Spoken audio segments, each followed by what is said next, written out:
नमस्कार, दृष्टि आईएएस के ऑडियो आर्टिकल प्रोग्राम में आपका स्वागत है। आज का हमारा आर्टिकल द हिंदू में प्रकाशित लेख the many benefits of an eco tax और लाइव मिंट में छपी खबर centre shares guidelines for imposing green tax on old vehicles के सम्मिलित सारांश पर आधारित है। इसमें टीम दृष्टि के इनपुट्स भी शामिल हैं। यह ऑडियो आर्टिकल सामान्य अध्ययन प्रश्न पत्र 3 के पर्यावरण एवं पारिस्थितिकी खंड से जुड़ा है। तो आइए लेख की शुरुआत करते हैं।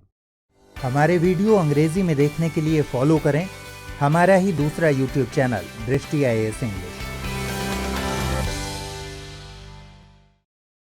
पूरी दुनिया में पर्यावरण की स्थितियां दिन ब दिन खराब होती जा रही हैं। वैज्ञानिकों की चेतावनी है कि वनों की कटाई, औद्योगिक स्तर पर कृषि, गैर कानूनी वन्यजीव व्यापार, जलवायु परिवर्तन और पर्यावरण क्षरण के अन्य प्रकारों से आने वाले समय में विश्वव्यापी महामारियों का खतरा बढ़ रहा है, खास तौर पर ऐसे लोगों पर जिनका जीवन पर्यावरण क्षरण के कारण पहले से ही प्रभावित है। ऐसे में दुनिया भर में बढ़ती पर्यावरणीय चुनौतियों की वजह से सरकारों पर पर्यावरण को होने वाले नुकसान को कम करने के तरीके खोजने का दबाव बढ़ रहा है। उधर कोविड-19 महामारी ने दुनिया भर के देशों को जलवायु परिवर्तन और पर्यावरण के संरक्षण की जरूरत पर फिर से विचार करने के लिए मजबूर किया है।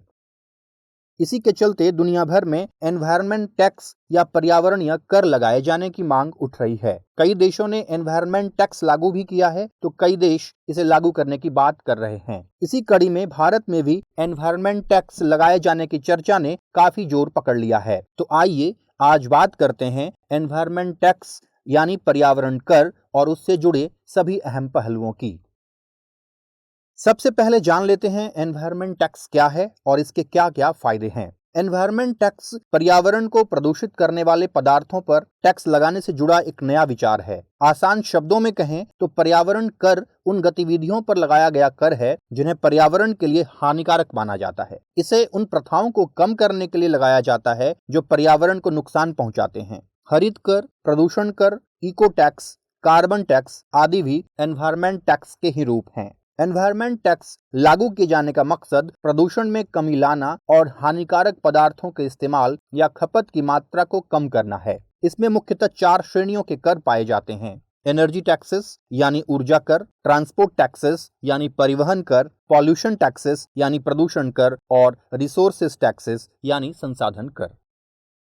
एनवायरनमेंट टैक्स रिफॉर्म्स में आमतौर पर 3 तरह की पूरक गतिविधियों को शामिल किया जाता है। पहली है पर्यावरण पर बुरा असर डालने वाली मौजूदा सब्सिडी और करों को खत्म करना। दूसरी है पर्यावरण के अनुकूल तरीके से मौजूदा करों का पुनर्गठन करना और तीसरी है नए पर्यावरणीय करों की शुरुआत। इन तीनों ही तरह की गतिविधियां सरकारें पर्यावरण संरक्षण की दिशा में अपनाती है। अगर भारत में एनवायरनमेंट टैक्स लगाया जाता है तो इसके कई फायदे होंगे। मसलन पर्यावरण टैक्स प्रदूषणकारी पदार्थों की लागत को बढ़ा देगा। इससे निवेशक उचित पर्यावरणीय निर्णय लेने के लिए बाध्य हो सकते हैं और इस तरह प्रदूषणकारी गतिविधियां कम की जा सकती हैं। पर्यावरणीय कर सुधार से बुनियादी सार्वजनिक सेवाओं के वित्त पोषण के लिए राजस्व जुटाया जा सकता है, जबकि अन्य स्रोतों के जरिए राजस्व जुटाना मुश्किल या बोझिल साबित होता है। एनवायरनमेंट टैक्स पर्यावरण के बोझ को कम करने और पर्यावरण को संरक्षित करने के लिए प्रोत्साहन प्रदान करते हैं। पर्यावरण करों से उगाए गए राजस्व का इस्तेमाल अन्य पर्यावरण संरक्षण परियोजनाओं या अन्य करों में कटौती के लिए किया जा सकता है। इस राजस्व का उपयोग पर्यावरण संरक्षण या अन्य गैर पर्यावरणीय कल्याण के लिए किया जा सकता है। साथ ही पर्यावरण करों से प्राप्त राजस्व का उपयोग आयकर, कॉरपोरेट कर और सामाजिक बीमा प्रीमियम जैसे करों में कटौती के लिए भी किया जा सकता है।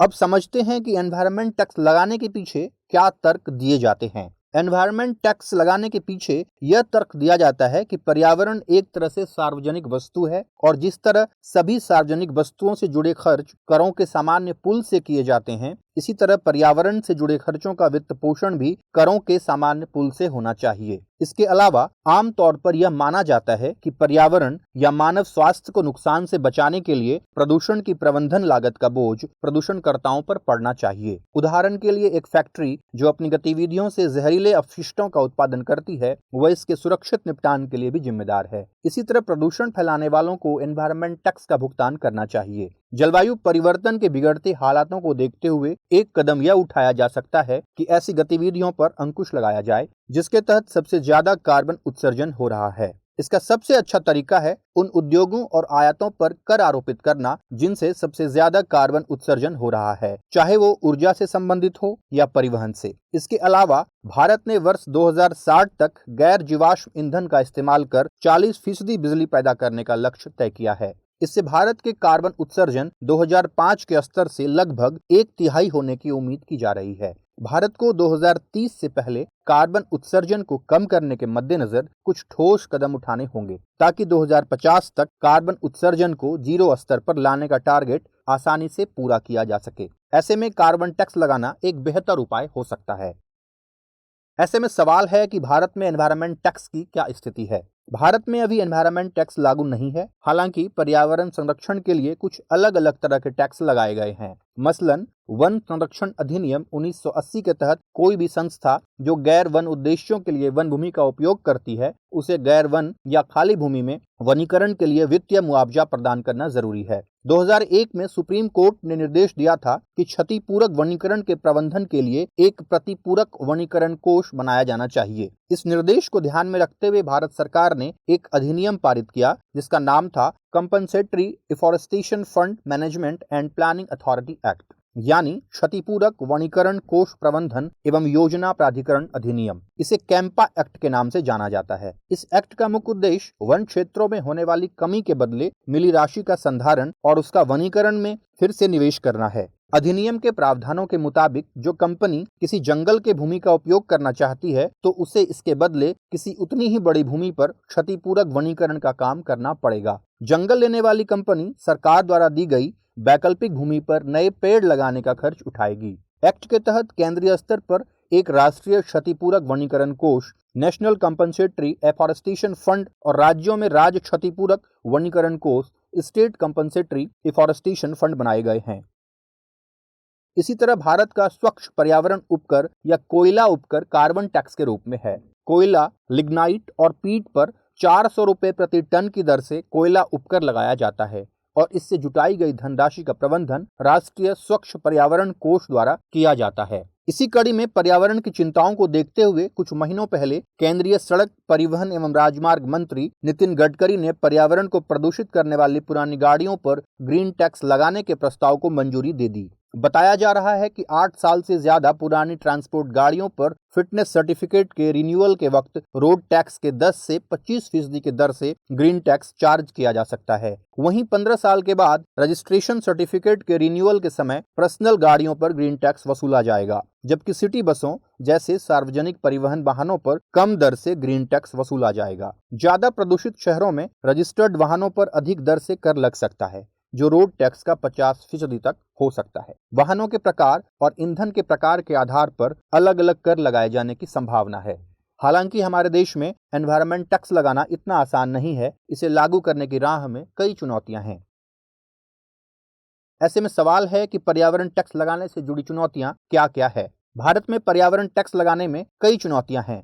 मसलन पहली चुनौती मुद्रास्फीति या महंगाई की है। ऐसा माना जाता है कि पर्यावरणीय कर लागू करने से निजी क्षेत्र की उत्पादकता धीमी और लागत में काफी बढ़ोतरी हो सकती है, जिसके परिणाम स्वरूप वस्तुओं और सेवाओं की कीमतें बढ़ सकती है। इसका सीधा असर आम आदमी की जेब पर पड़ने की संभावना है, क्योंकि पर्यावरण कर समग्र परिवहन लागत को बढ़ाएगा, जो समग्र मुद्रास्फीति को बढ़ा सकता है। सार्वजनिक परिवहन जैसे बसों पर अतिरिक्त कर लगाने से इसका बोझ लोगों पर पड़ेगा, जो पहले से ही कोरोना वायरस महामारी की वजह से आर्थिक तंगी से जूझ रहे हैं। पहले से ही पेट्रोल और डीजल पर टैक्स की उच्च दर आरोपित है। ऐसे में पर्यावरण कर वाहन मालिकों पर अतिरिक्त बोझ बढ़ाएगा। कई बार यह देखने में आता है कि पर्यावरणीय उद्देश्यों के लिए लगाए जाने वाले करों का एक बड़ा हिस्सा किसी और मद में खर्च किया जाता है या फिर इसका उपयोग तक नहीं होता है। ज्यादातर देशों में जीडीपी पर इसका नगण्य प्रभाव दिखता है। हालांकि इस तरह के राजस्व का उपयोग पर्यावरण से जुड़े कार्यों में किया जा रहा हो, यह जरूरी नहीं है।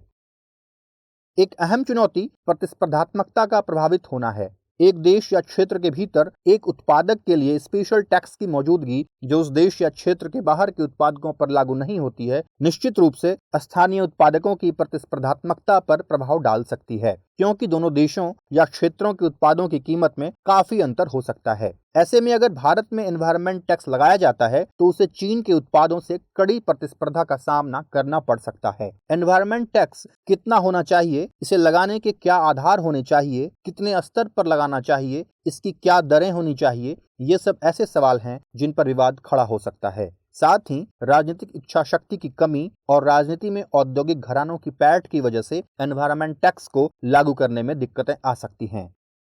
ऐसे में सवाल है कि आखिर क्या हो आगे की राह। जिस तेजी से हमारे देश में प्रदूषण बढ़ता जा रहा है, पर्यावरण संरक्षण के उपायों में तेजी लाना वक्त की जरूरत है। ऐसे में एनवायरमेंट टैक्स एक बेहतरीन उपाय हो सकता है। प्रदूषण नियंत्रण और प्रबंधन के बारे में नागरिकों को संवेदनशील बनाने के लिए एनवायरमेंट टैक्स को लागू करना एक निवारक उपाय होगा। इसलिए भारत के लिए पर्यावरणीय वित्तीय सुधारों को अपनाने का यह सही वक्त है। लेकिन भारत सरकार को यह ध्यान में रखना होगा कि एनवायरमेंट टैक्स की दर उचित और तार्किक होनी चाहिए। इसके लिए वैज्ञानिक आकलन के आधार पर पर्यावरण को हुए नुकसान के मूल्यांकन की जरूरत है। इससे भारत जैसे विकासशील देशों में राजस्व का इस्तेमाल ज्यादा से ज्यादा पर्यावरणीय मुद्दों को संबोधित करने के लिए किया जा सकता है।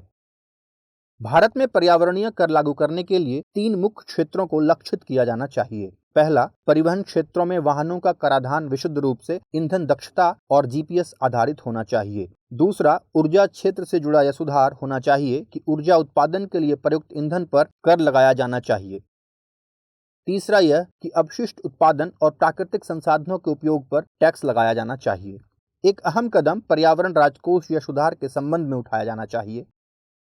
मद्रास स्कूल ऑफ इकोनॉमिक्स के एक अध्ययन के मुताबिक जीएसटी यानी वस्तु और सेवा कर ढांचे में पर्यावरणीय करों को भी शामिल किया जाना चाहिए। पर्यावरण प्रदूषण से निपटना एक सार्वजनिक मुद्दा है और इसका संरक्षण करना हर एक नागरिक की जिम्मेदारी है। इसलिए एनवायरमेंट टैक्स जैसे उपायों को अपनाने के साथ सभी हितधारकों की सक्रिय भागीदारी सहित ठोस और समन्वित प्रयास किए जाने की जरूरत है। इसमें राष्ट्रीय, राज्य और स्थानीय सरकारों के साथ साथ शहर, समुदाय और व्यक्तियों को शामिल किया जाना चाहिए। भारत वर्तमान में प्रदूषण से निपटने के लिए कमांड एंड कंट्रोल दृष्टिकोण पर प्रमुख रूप से ध्यान केंद्रित कर रहा है। ऐसे में भारत में एनवायरमेंट टैक्स की कामयाबी इस बात पर निर्भर करती है कि यह कितनी अच्छी तरह नियोजित, डिजाइन और क्रियान्वित की गई है। ऐसे में सभी हितधारकों को विश्वास में लेकर आगे बढ़ना एक बेहतर रास्ता होगा।